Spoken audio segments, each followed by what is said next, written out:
Deputado, como foi a reunião com a procuradora Raquel Dodge?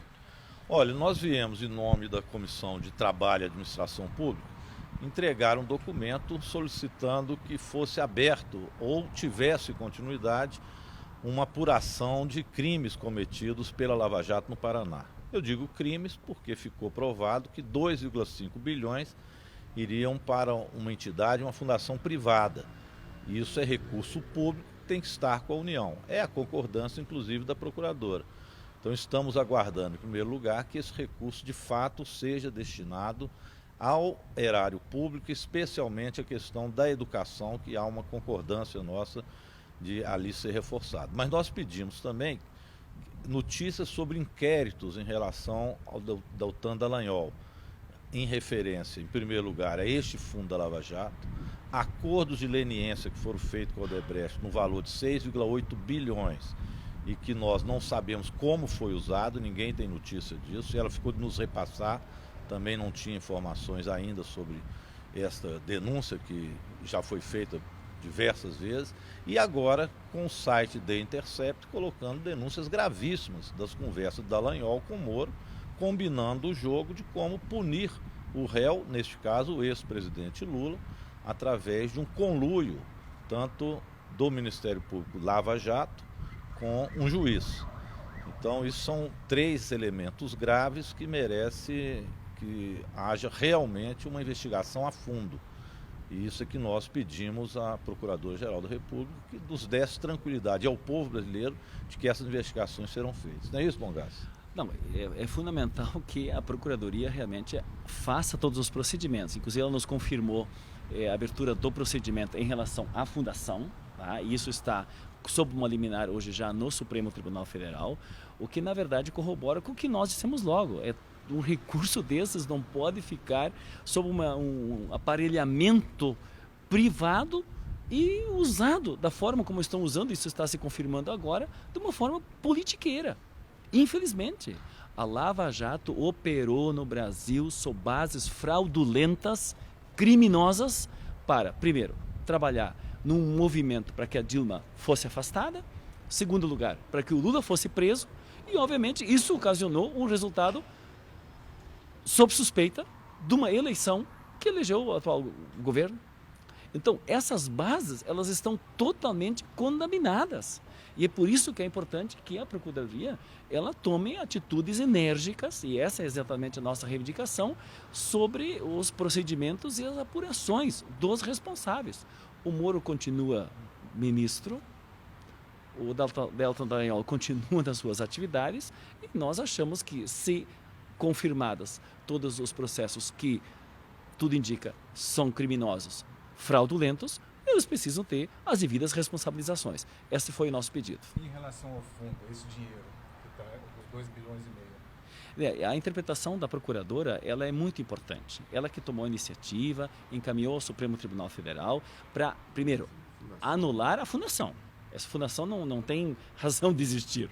E, segundo lugar, que esse recurso não vá para os procuradores da Lava Jato em Curitiba, mas que esse recurso venha para o Tesouro, para a União, e orientando, inclusive, a ação dirigida desse recurso para a educação. Nesse caso tem a liminar, né, Leonardo? Sim, é muito importante.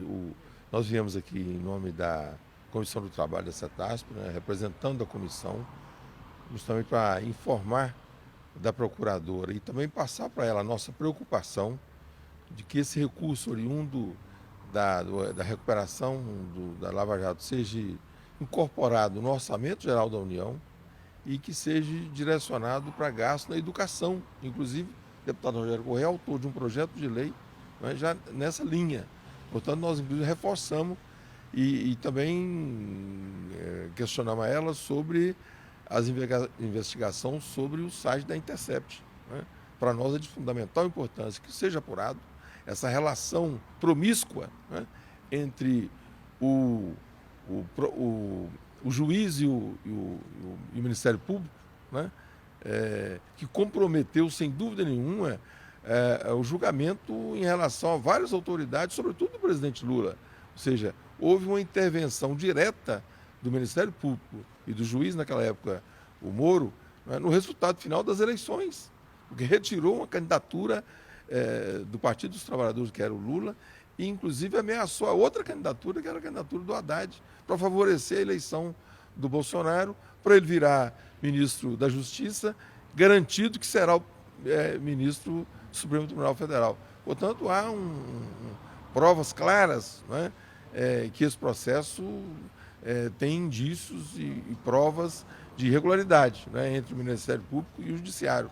Então, nós estamos aqui representando a Comissão do Trabalho, no sentido de dialogamos agora com a procuradora Raquel Dodge, no sentido de cobrar dela e exigir que seja apurado os fatos e com transparência, e que o recurso oriundo da Petrobras seja aplicado, né, de uma forma transparente, através do Orçamento Geral da União, e que, de preferência, e ela concorda com isso, nós concordamos também, é direcionado para a educação.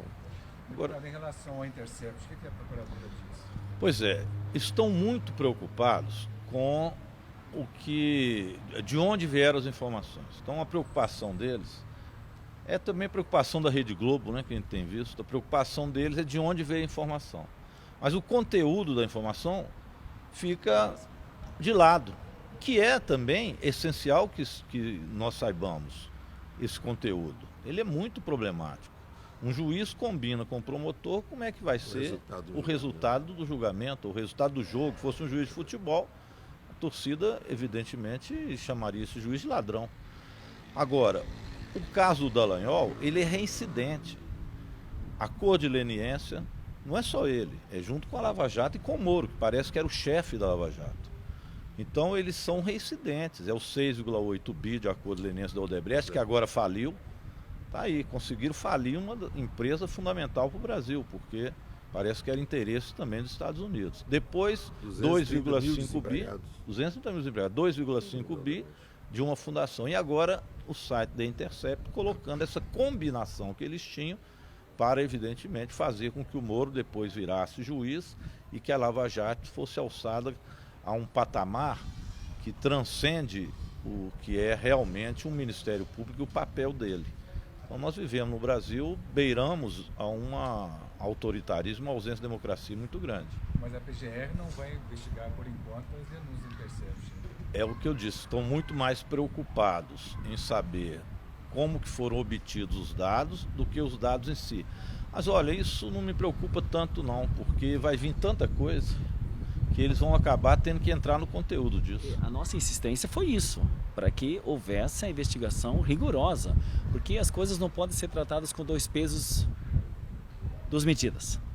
Eu lembro, nesse momento, eu até fiz referência a isso, quando houve conduções coercitivas, quando houve recolhimento, inclusive, do iPad dos netos do Lula, e que o Lula teve dificuldade de retornar o que era brinquedo e educação das crianças. E hoje, pelo que eu saiba, o celular funcional do Dallagnol sequer foi entregue. E para se confirmar os comunicados e as comunicações que fizeram por Telegram, é fundamental que tenha esse aparelho que é funcional, que é do trabalho dele. Então, na verdade, esses dois pesos e duas medidas é exatamente essa cobrança que nós fizemos. Nós temos que ter rigor na fiscalização, na investigação. É bom dizer também o seguinte, o Dallagnol se recusa a ir na Câmara Federal. Nós já chamamos para que ele desse as motivações que o levou a esse 2,5 bi, ele não foi. Agora estamos também convidando para que ele vá olhar e dizer o que tem sobre essa questão de Intercept, e ele também, até agora, nada. E tivemos a notícia que ele está no exterior, e há muito tempo no exterior. Então ele foi para lá, não dá satisfação a ninguém de tudo isto que está fazendo do Brasil uma crise política enorme. Então, está no exterior, sabemos hoje, né, o Dallagnol. Não sabemos nem se volta, né? Porque já tem advogados pedindo que seja a prisão dele, que seja recolhido o passaporte. Então, a situação é muito grave. É muito grave. É isso que nós queremos passar. A vinda nossa hoje para a Procuradoria-Geral da República é exatamente passar essa gravidade. Um país que está rasgando as regras básicas dos processos dos julgamentos, onde um juiz não acusa, não atua como imparcial, distante do processo, mas julgando, mas ele interferiu na orientação da denúncia. Isso é de uma gravidade. E sobre isso nós temos que ter um posicionamento, não é possível. Porque enquanto isso, o Brasil está afundando, há uma estagnação econômica, o PIB está cada vez decréscimos, as expectativas do seu crescimento, cada vez os institutos estão anunciando que ele não vai crescer, o desemprego crescente, as privatizações acontecendo, esse governo fazendo a reveria, inclusive, da legislação, tal ponto que o Congresso se posiciona para derrubar decretos da presidência, ou seja, é um caos instalado no Brasil. Então, as instituições, elas precisam agir exatamente para dar essa credibilidade para a democracia brasileira, que nesse momento corre perigo. Vocês saem daqui satisfeitos com o que a procuradora disse? Nós saímos querendo ainda informações mais consistentes do que vai ser feito, quais apurações serão realmente investigadas. E mais do que isso, na expectativa de que o Dallagnol seja afastado do Ministério Público. Essa é a expectativa que a gente tem, é o mínimo que deveria ocorrer. Se ele é denunciado por isso, se está no Supremo com uma liminar contra o que ele fez com os 2,5 bi, e agora conversas que foram reveladas dele com o Moro para prejudicar um ex-presidente da República, ele teria no mínimo que ser afastado e não estar viajando para o exterior sem dar satisfação ao povo brasileiro. Depende do Conselho Nacional do Ministério Público. Isso que eu queria colocar, assim, e pelo fato da nossa procuradora, a doutora Raquel Lodge, ser a presidenta, ela coordena as sessões do Conselho Nacional do Ministério Público, na função que ela ocupa, essa é também uma mensagem que nós passamos no sentido de que os procedimentos que já estão protocolados, e aí sim, já estão protocolados no Conselho Nacional do Ministério Público, que realmente isso ande com a devida celeridade pela gravidade em que nós estamos nos encontrando. Por isso nós entregamos a ela também, por escrito, todas essas denúncias que nós fizemos na Comissão do Trabalho, seja em relação à Lava Jato, como The Intercept. Está agora nas mãos dela. E nós pedimos que fosse entregue à Corregedoria e que tivesse celeridade na apuração desses fatos. Isso. E quando eu falo Comissão de Trabalho e Administração Pública, então, muito em função disso, da nossa Comissão de Administração Pública, porque isso aqui faz, sim, parte da administração pública. Agora, a impressão que a gente tem é que os 6 bilhões ou 6 milhões, ninguém sabe onde estão, né? Não é isso? Do acordo de leniência. Esse, inclusive, ela ficou de nos remeter posteriormente a notícias acerca dela. Ela não sabia ainda que passava uma outra instância aqui da Procuradoria. Mas ficou de nos remeter. É importante, porque é outro assunto que anda meio esquecido, mas que faz parte do pacote do Dallagnol, o pacote de crimes do Dallagnol. Para encerrar também nossa atividade aqui, nós vamos voltar nesse momento à Comissão do Trabalho e Administração Pública, que está em andamento no Congresso Nacional. Essa semana será uma semana de intensos debates. Nós temos ainda o tema do debate da reforma da Previdência, que nós também estamos acompanhando, as pessoas, importante, que acompanhem, né? Agora, a vigilância, a exigência da investigação sobre essa grave situação, onde tem denúncias de fraude. Entendeu? O processo de afastamento da presidenta Dilma foi sob bases fraudulentas. A prisão do Lula sob bases fraudulentas e a eleição também foi sob essas bases. Então é importante que acompanhemos de perto e a nossa solicitação de investigações profundas vai nesse sentido.